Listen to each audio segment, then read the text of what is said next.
Mayong hapon mga bay, welcome to my channel. Bibigay ko sa inyo kung anong mga tips natin dito kung saan natin ma-determine ang common, running at saka starting. Kasi ito, baliktad natin ang ating terminal. Hindi sa ibang mga unit, yung natural, ang common nandun sa itaas. So ganito guys, didiretso na tayo para hindi mahaba-haba ang ating usapan. Bibigay ko sa inyo ang mga tips natin kung saan ma-determine natin ang common, running at saka starting. Ito mga bay, huwag kayong kukurap. So dito muna tayo sa ibaba at saka sa kaliwa.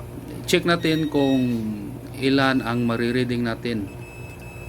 Okay, dito na mga kabay. Mga bay, tingnan natin. Pasensya na kayo sa aking video kasi medyo malabo. Yan. Okay.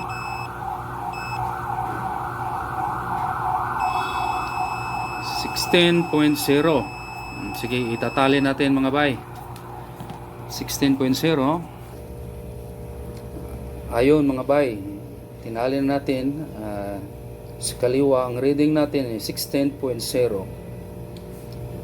Okay, so ngayon mga bay, dito naman tayo sa bandang itaas kung ilan ang reading natin. So ganito, so papalo siya ng 41 or 41 to 0.5. So ganito, detalye natin mga bay. Yan, yung final niya.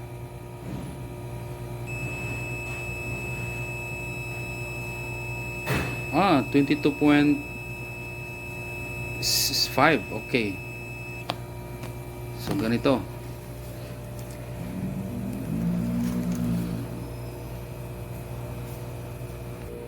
Ayan mga bay, yung sa banda sa itaas 22.5 at sa kabila naman 16.0. So dito naman tayo sa kanan ng terminal. Ito mga bay, tingnan natin ha. Sa kabila naman 6.7. ayun, ito mga bay. So ma-determine na natin kung saan yung running, common at saka yung starting. So ganito, dito tayo nagtitester tayo dito.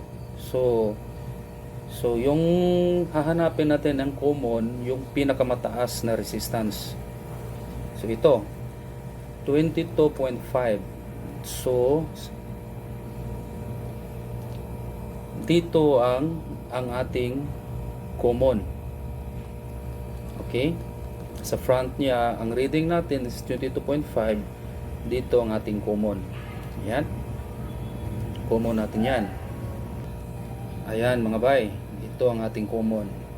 So ganito, hahanapin natin yung starting. So yung pangalawa na may mataas na resistance is 16.0.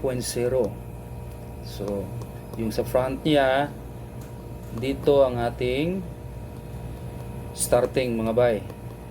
Check natin ha. Dito na natin ang starting kasi pangalawang itong mataas na resistance. At yung reading naman natin sa running, yung pinakamababa na resistance, ito 6.7.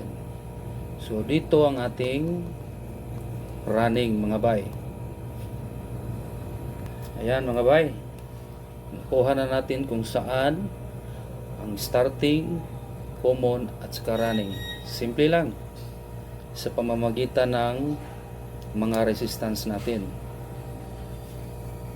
So kanina nagkuha tayo ng mga resistance. Ito ang common, at saka ito ang starting, at saka ito ang running. Yun lang muna mga guys o mga bay. Simple lang para ma-detect kung saan natin makikita ang common, running at saka starting. Thank you po.